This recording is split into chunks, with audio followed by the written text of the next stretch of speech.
Olá, boa noite. Nesta quinta-feira, o Senado, a Câmara dos Deputados, o Supremo Tribunal Federal e a Presidência da República assinaram acordo para criar o Centro Cultural dos Poderes da República. No espaço, os visitantes vão conhecer um pouco mais sobre as atividades e a história dos poderes legislativo, executivo e judiciário. A assinatura desse convênio, que com absoluta certeza vai entrar para a história como a junção dos três poderes da República na defesa da cultura nacional. Que esse empreendimento sirva de lição para que os brasileiros possam preservar tudo aquilo que for do interesse da nossa história, do nosso Brasil. Desde que assumi essa cadeira de presidente dessa casa, eu disse sempre que era muito que é importante a independência dos poderes, mas também tão importante quanto a independência dos poderes, a harmonia entre os poderes. E eu acho que hoje é um ato que a gente registra para a história do Brasil. Os três poderes reunidos em um ato de preservar a cultura nacional. E após essa solenidade, o presidente do Senado defendeu a soberania do Poder Legislativo. Ele respondia a jornalistas sobre a possibilidade do governo realizar a revisão do contrato de cessão onerosa sem autorização do Congresso Nacional. Enquanto presidente desse poder for, eu vou respeitar a harmonia entre os poderes e não vou permitir que ninguém venha usurpar o poder que é do Congresso Nacional. Quem faz leis, quem muda leis, quem muda a Constituição, quem altera a Constituição, é o Congresso Nacional e tem um ritual para se fazer isso. O que eu disse foi que se ultrapassarem o Congresso Nacional, se bypassarem o Congresso Nacional, eu entraria até com a DIN para que fosse respeitado aquilo que está na Constituição, no seu artigo 20. Não sou eu que estou querendo criar nenhuma dificuldade. Eu estou querendo fazer valer o que determina a nossa Constituição. O plenário aprovou nesta quinta-feira novas diretrizes para a defesa nacional. O projeto de decreto legislativo foi apresentado pela Comissão Mista das Atividades de Inteligência, depois de analisar a proposta encaminhada ao Congresso pela Presidência da República. O decreto atualiza diretrizes da Política Nacional de Defesa, da Estratégia Nacional de Defesa e do Livro Branco da Defesa Nacional. A matéria foi aprovada pela Câmara dos Deputados em 9 de novembro e agora segue para promulgação.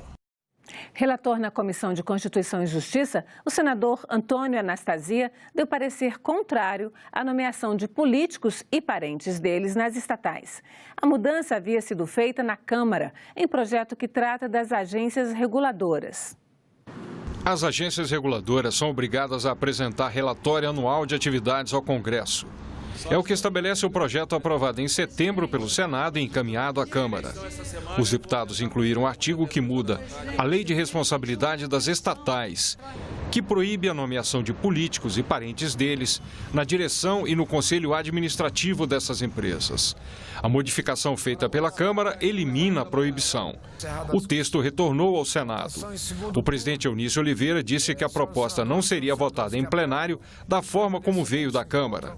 Nessa quinta-feira, analisando as emendas feitas pela Câmara, o relator na Comissão de Constituição e Justiça deu parecer contrário à liberação de nomeações de políticos nas estatais. Não pode ser aceita a revogação dos dispositivos da lei das estatais, que estabelecem regras de vedação à nomeação de pessoas com vínculos políticos ou partidários para a diretoria de empresas estatais promovidas pelo artigo 54, inciso 9 do substitutivo. Opina-se pela rejeição dessa modificação por duas razões. A primeira é que o projeto, em sua versão original, aprovado pelo Senado, não trata das empresas estatais, mas apenas agências reguladoras. Não caberia no presente projeto fazer modificações na lei das estatais não relacionadas às agências reguladoras. Segundo lugar, essa modificação acabaria com os principais avanços da lei das estatais, que constituiu em vedar nomeação de dirigentes por razões político-partidárias, inclusive familiares de pessoas que ocupam cargos políticos. Uma das finalidades centrais da lei das estatais foi estabelecer critérios mais rígidos para a nomeação de dirigentes, em busca de maior impessoalidade, eficiência e transparência nas atividades dessas empresas.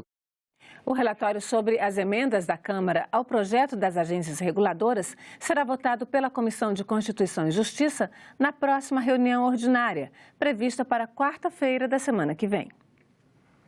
A disseminação de informações falsas por meio da internet, das redes sociais, foi tema de debate na Comissão de Direitos Humanos nesta quinta-feira.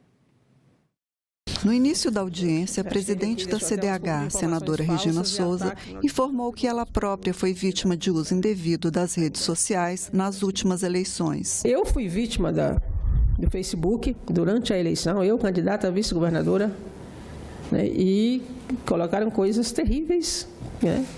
Botaram meu nome errado, Souza com Z, mas todos os outros dados eram verdadeiros. E botaram postagens que eu tinha dito, que eu tinha feito, mas botaram muitas coisas terríveis que eu nunca, que não existe assim. E a única coisa, o Facebook veio no meu gabinete, alguns representantes conversar comigo, querendo dizer que acha que fez grande coisa tirar do ar. O representante da SaferNet apresentou estatísticas que mostram o aumento das denúncias contra o chamado discurso de ódio nas últimas eleições. Nós percebemos um aumento de 226,54% entre o primeiro e o segundo turno das eleições. Foram recebidas e processadas 39.316 denúncias apenas entre o dia 16 de agosto e o dia 28 de outubro, ou seja, o período oficial da campanha eleitoral.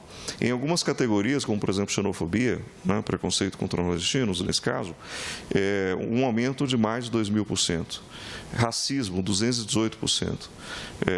Homofobia, LGBTfobia, 350%. E também a atuação de células neonazistas, que tem se tornado cada vez mais frequente e comum no Brasil. E o que fazer diante do discurso de ódio? Para a SaferNet, a solução passa pela construção de contranarrativas. Nós nos unimos aí ao Unicef e ao Google.org e lançamos essa iniciativa chamada Chama para Conversa, uma campanha que foi lançada em janeiro desse ano e que procura mobilizar jovens, né, um laboratório de produção de contranarrativas. Você tem tanto conteúdo de ódio, negando, inclusive, né, direitos humanos fundamentais, negando o valor da diferença, o valor da diversidade como pilares estruturantes de uma sociedade democrática, é preciso que esses feeds, né, eles sejam ocupados com conteúdo, com contranarrativas e com conteúdo positivo. Outros participantes da audiência cobraram a atuação da Justiça Eleitoral e a responsabilização das plataformas sociais. Infelizmente, a gente teve também, na minha perspectiva, uma Justiça Eleitoral que se manteve praticamente inerte diante da enxurrada de fake news que a gente vivenciou. As plataformas têm sim respostas a serem dadas. Não é porque nós defendemos o artigo 19 do Marco Civil da Internet que não coloca na mão delas a obrigação, mediante uma simples notificação de remover um conteúdo, que elas não têm responsabilidades. Por exemplo, o Facebook disse que as notícias que fossem checadas pelos acordos de checagem que eles fizeram com as agências teriam seu alcance reduzido. Quais são os dados dessas reduções, desses alcances? O Facebook não deu transparência nenhuma a essa questão. Ele simplesmente declarou que essas mensagens desmentidas teriam seu alcance reduzido, mas não há transparência sobre esses dados. Até amanhã, ambientalistas, pesquisadores e autoridades de países que fazem parte do Sistema ONU estão reunidos na Polônia para mais uma conferência do clima. Na coluna Constituição 30 anos de hoje, você vai ver que o Brasil se destaca na área de meio ambiente desde a Constituinte de 1988. A Constituição brasileira foi a terceira no mundo a ter um capítulo sobre meio ambiente. Veio depois da espanhola e da portuguesa e inspirou outras constituições, em especial de países da América Latina e do leste europeu. De acordo com o ex-deputado Fábio Feldman, que articulou a Frente Verde durante a Constituinte, isso só foi possível porque o meio ambiente não foi uma pauta exclusiva da esquerda. Tinha apoio também de parte do Centrão. Formamos uma frente suprapartidária que foi fundamental que garantiu, na verdade, os avanços e também um grande esforço da sociedade civil. Nós conseguimos neutralizar o Centrão com gente que era do Centrão. Qual era o tamanho da frente parlamentar? Olha, eu acho que ela tinha, na época, 200 deputados e senadores. Segundo Feldman, a Constituição brasileira foi a primeira no mundo a tratar dos direitos dos animais, ao proibir a crueldade contra eles. Hoje o mundo já avançou nessa questão e tem país discutindo se os animais devem ter os mesmos direitos que os humanos. Na Argentina, por exemplo, houve um caso em que foi dado um habeas corpus a uma chimpanzé presa no zoológico para que ela fosse transferida a um santuário. Porém, neste momento em que o mundo está reunido na Conferência do Clima, pós-saída dos Estados Unidos do Acordo de Paris, Feldman critica as pressões por retrocesso na área de meio ambiente. Há, digamos assim, no mundo um período, eu acho que meio sombrio de tentativa de retroceder em várias matérias, inclusive na área de meio ambiente. Acho difícil que isso venha a acontecer, mas há, digamos assim, no ar alguma coisa nessa direção. Ficamos por aqui. Você pode rever as reportagens desta edição em nossa página na internet, senado.leg.br/TV. Muito obrigada pela companhia. Continue sintonizado aqui na TV Senado.